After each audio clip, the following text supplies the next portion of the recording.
बिस्मिल्लाहिर्रहमानिर्रहीम, अस्सलाम वालेकुम। फ़िलहाल आप लोग तैयारी कर लें भूलने की यमन की जंग को, क्योंकि लड़ाई अब लिबनान और इजराइल की होने जा रही है दोबारा शुरू। और इस दफ़ा की जो लड़ाई होगी वो बड़ी ख़तरनाक होने वाली है। वो शायद हम भूल जाएंगे कि 400-500 मिज़ाइल जो हिजबुल्लाह ने, याद कीजिए कि चंद हफ्ते पहले डेली बेसिस पर फायर किए जा रहे थे, और फिर नेतन्याहू के घर को टारगेट किया जा रहा था, नॉर्थ को इन्होंने आग लगा कर रख दी थी, उन्होंने बैरूत पे हमला किया, इजराइल की फौजें आ गई। सीन ये हुआ है कि इजराइल का मुआहदा हुआ था इनके साथ कि 60 दिनों के बाद इजराइल की फौजें, यानी 60 दिनों के अंदर अंदर वो निकल जाएंगे यहाँ से, अपनी फौजें लेबनान से वापस विड्रॉ करवा लेंगे और फौज उनकी यहाँ से निकल जाएगी। अब आप इमेजिन करेंगे सारी सूरत हाल के अंदर क्या अगला प्लान बना था कि 60 दिन के अंदर फौज यहाँ से निकलेगी और इसराइल उसके बाद इलाके छोड़कर वापस चला जाएगा। अब आज सीन ये हुआ है कि इसराइल के डिफेंस मिनिस्टर ने क्लियरली वार्न कर दिया है नेतन्याहू के ऑर्डर पर। उसने कहा है लितानी रिवर से आप लोग चले जाएं, हिजबुल्लाह यहाँ से पीछे चले जाए, और हमने किसी सूरत हमने यहाँ से वापस नहीं जाना। वो जो मुआहदा था वो कह रहे हैं हमने किसी सूरत नहीं तोड़ना और हम वापस नहीं जाएंगे। और इस सूरत हाल में बहाना उनका ये तलाश है कि जी हिजबुल्लाह को कहा था कि हथियार डाल देंगे, इनसे हथियार वापस ले लें, इनको मुकम्मल तौर पर आर्म्स ये चीज़ें लेके इनको खाली कर दें, लिहाजा हिजबुल्लाह को पैरालाइज कर दें। ये इजराइल की असल में चाल यही थी कि उसके बाद प्रेशर डाला जाए, क्योंकि ट्रंप ने ओपनली ये कहा था कि लिबनान जंग तो मैंने किसी सूरत नहीं छोड़नी, वो तो फौरी तौर पर ख़त्म करनी है। अब सीन यहाँ पर ये हुआ है कि इजराइल ने कह दिया है कि वो वहाँ से नहीं जाने वाले। उधर हिजबुल्लाह के चीफ ने ऐलान कर दिया है कि हमारे सबर का अब जो आखिरी लम्हा था वो भी ख़त्म हो गया। अब ये पैमाना जो है वो बिल्कुल लबरेज हो चुका है, यानी सबर का पैमाना लबरेज है, टाइम ख़त्म हो चुका है। अब आपके पास इस वक्त की कोई सूरत हाल बाकी नहीं रही। और एक बात आप ज़हन में रखिएगा, हम मुकम्मल तौर पर तैयार हो चुके हैं, हमारी कैपेबिलिटीज़ रीस्टोर हो चुकी हैं।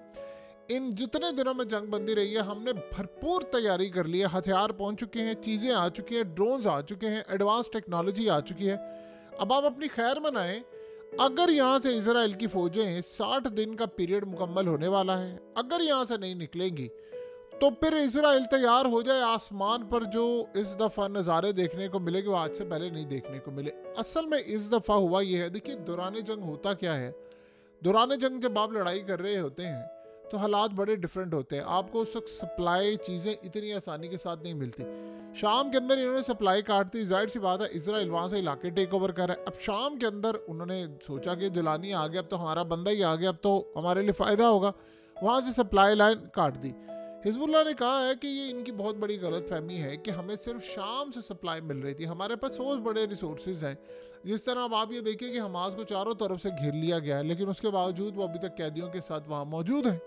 वो कह रहे हैं कि हम लड़ाई, और लड़ भी रहे हैं और लड़ाई भी हो रही है।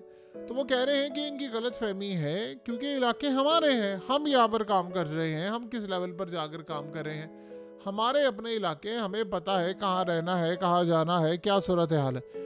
ये मामला अब तक जो सामने आ रहे हैं वो बड़ा ही क्लियर मैटर इस वक्त हो रहा है।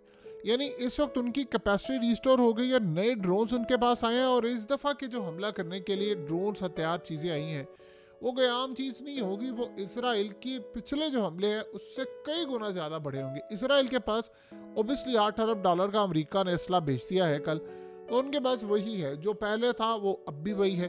तो इस सूरत हाल में वो कह रहे हैं कि अब जो कैपेसिटी और लड़ाई हमारी होने वाली है वो बहुत ज़्यादा खतरनाक होगी, इस दफ़ा हम छोड़ने नहीं वाले। इसराइल का प्लान देखिए पहले भी यही था कि उन्होंने लिबनान लेना था, उन्होंने गज़ा लेना था, उन्होंने ओपनली कह दिया है कि गज़ा के जो लोग हैं वो मिस्र चले जाएं, वो उर्दन चले जाएं, वो शाम चले जाएं, वो तुर्की चले जाएं, लेकिन ये इलाके हमने उनको वापस नहीं देने। तो एक तो ये जंग है, और दूसरी जानिब आप ये देखिए कि अब इसराइल ने ओपनली ये बात जब कही है कि यमन के खिलाफ जंग है, तो इन्होंने यमन के खिलाफ बड़े लेवल की इंटेलिजेंस मालूमात इकट्ठी की हैं, और जाहिर सी बात है वो जो मालूमात हैं वो हमला करने के लिए इकट्ठी की हैं। तो ये जो लड़ाई है वो अब सही मायनों में एक शुरू होने वाली है। यमन के अंदर ये कुछ ना कुछ कार्रवाई करने की इस वक्त तैयारी कर रहे हैं, क्योंकि जिस तरह ये चाह रहे थे कि हम जाएंगे, हम स्ट्राइक करेंगे, वो हमला हो नहीं पा रहा, वो उस तरह का मामला नहीं हो पा रहा कि हम जा रहे हैं, हम स्ट्राइक करेंगे, हम चीज़ों को ख़राब करेंगे, काम डाउन करेंगे, फलाना करेंगे, बाद में हम उसके बाद अपने बंदे बिठा लेंगे। और यमन से वो उनको रिज़ल्ट भी नहीं मिला। देखिए जो रिज़ल्ट उनको चाहिए वो ये है कि वहाँ के लीडरशिप को मारा जाए, वो अभी तक उनकी सूरत हाल बिल्कुल ठीक नहीं है। तो एक तरफ तो ये लड़ाई होने जा रही है, हिजबुल्लाह ने अपनी तमाम की तमाम फौजों को ऑर्डर जारी कर दिया है कि आप तैयार रहें, ये जो सीज़ फायर है ये तो कोलैप्स होने वाला है, ये तो पूरी तरह तबाह होने वाला है। और उन्होंने अपनी कौम को मुखातिब करके कहा है कि आप थक तो नहीं गए, अब आप तैयारी करें क्योंकि लड़ाई अब शुरू होने वाली है। इन्होंने मुकम्मल तौर पर इलाके फ़तह करने के लिए आगे आना है, इनकी फ़ौज ने आगे आना है और ये सूरत हाल बहुत ज़्यादा ख़तरनाक होने के लिए जा रही है। अब अगला मरहला जो है वो इज़राइल का वो डिफरेंट है, वो डिफरेंट सिनेरियोस में बदलने के लिए जा रहा है। इसराइल इस वक्त मुकम्मल तौर पर अमेरिका पर रिलाई कर रहा है। देखिए 20 जनवरी का जो मामला है उसके बाद जो इवेंट्स होने वाले हैं वो किसी को नहीं पता कि किस तरह टर्न लेंगे, क्योंकि 20 जनवरी आने में अब सिर्फ चंद दिन बाकी हैं। उधर ट्रंप का हलफनामा है, उधर यूक्रेन की जंग है, यमन की लड़ाई है, ईरान के ऊपर हमला है। अभी तो ये तैयारी की जा रही है कि 3-4 इकट्ठे महाज खोल लिए जाए। तो फिर सूरत हाल आप देखिए, आज इन्होंने हमला करने के लिए रूस के ऊपर उनका जेट किया तो उन्होंने वो जेट तबाह कर दिया। हमला करवा रहे हैं 8 के करीब लॉन्ग रेंज मिसाइल जो अमेरिका के हैं वो रूस पर मारे हैं और उन्होंने वो सारे के सारे इस वक्त रोक लिए हैं। यानी ये छोटी सूरत हाल नहीं हो रही कि हर मुमकिन कोशिश की जा रही है कि कोई ना कोई बड़ा हमला कर दिया जाए, कोई ना कोई लड़ाई कर दी जाए। इसराइल इस बात को हजम भी नहीं कर पा रहा कि हमसे अभी तक जो मामला हुआ है। देखिए प्लान क्या कर रहे हैं, ये प्लान कर रहे हैं कि हिजबुल्लाह के चीफ शेख नईम कासिम को मार दिया जाए। ये ऐसो के प्लान कर रहे हैं कि इसको मारे और उसके बाद लड़ाई शुरू। अब ये लिबनान आप बगैर लड़े ले नहीं सकते और ये समझ रहे हैं कि लिबनान में हम लड़ेंगे तो हमारा कोई मामला सामने आएगा।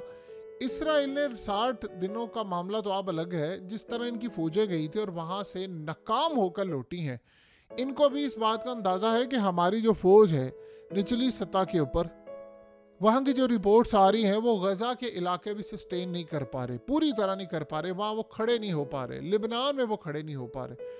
तो ये इलाके जो हैं वो इस वक्त मुकम्मल तौर पर तबाह हो रहे हैं, इलाके इस वक्त मुकम्मल तौर पर ख़राब हो रहे हैं, क्योंकि इस सारे मामले में उनके पास एक ही सूरत हाल है कि निचली सतह पर हम इलाके तभी ले सकते हैं जब फ़ौज वहाँ पर जाएगी, इक़्तिदार लेगी, मेंटेन करेगी। वो नहीं इनसे हो पा रहा और वो प्लान ये कर रहे हैं कि हम ऊपर से बमबारी करें और इतनी शदीद बमबारी करें कि जिसका अंदाज़ा भी लगाना मुश्किल हो जाए। यानी इतनी शदीद बमबारी करें, कोई ऐसे बड़े हमले करें जिसमें कोई एटमी हमला भी कर दें, चाहे वो महदूद पैमाने का हो, जिससे बहुत ज़्यादा नुकसान हो जाए। क्योंकि फ़ौज को वहाँ ले जाना, एक एक करके इलाके फ़तह करना, ये लिबनान में मुमकिन नहीं है। वो बड़ी गुरीला वारफेयर के अंदर बड़ी ट्रेंड आर्मी है। वो देखिए हमास का मामला नहीं है कि बिल्कुल सुरंगों में छुपना है। वहाँ के लोग उनको जानते हैं, वो गवर्नमेंट के अंदर हैं, उनके पास असला आ रहा है, रूस उनके साथ खड़ा हुआ है।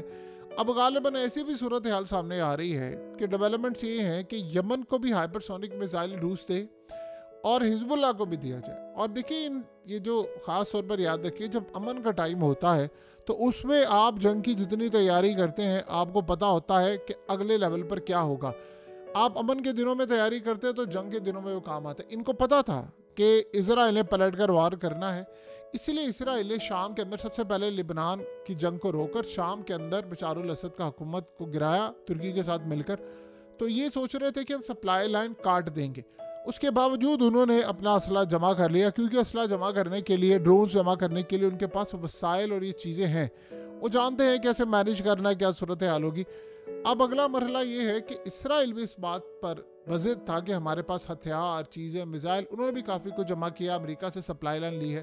तो दोनों इस वक्त फुल कैपेसिटी में है। फ़र्क सिर्फ इतना ये है कि इसराइल की जो फ़ौज है वो फ़िलहाल कामयाब होती हुई नज़र नहीं आ रही। और रही बात हिजबुल्लाह की, तो उन्होंने अपने फाइटर्स को कह दिया है कि भाई आप तैयार रहें, यानी आप अपने घर वालों को भी अलविदा कर दें कि पॉसिबिलिटी है कि अब लड़ाई बड़ी हो, क्योंकि इस दफ़ा ऐसी लड़ाई नहीं होगी छोटे लेवल की, ये बहुत बड़ी लड़ाई होने वाली है। देखिए अगला जो मरहला है वो है इजराइल की आवाम।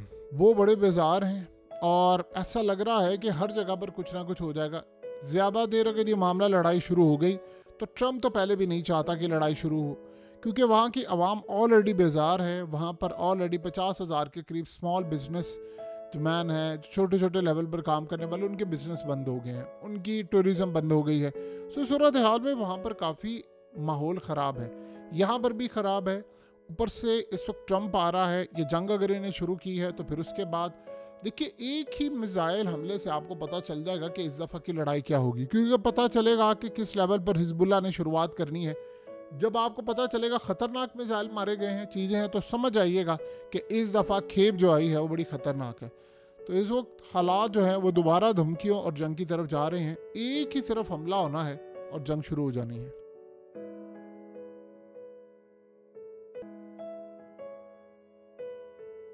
हकीकत टीवी को सब्सक्राइब करना मत भूलें, वीडियो को लाइक करें, शेयर करें और कमेंट सेक्शन में अपनी राय का इजहार ज़रूर करें।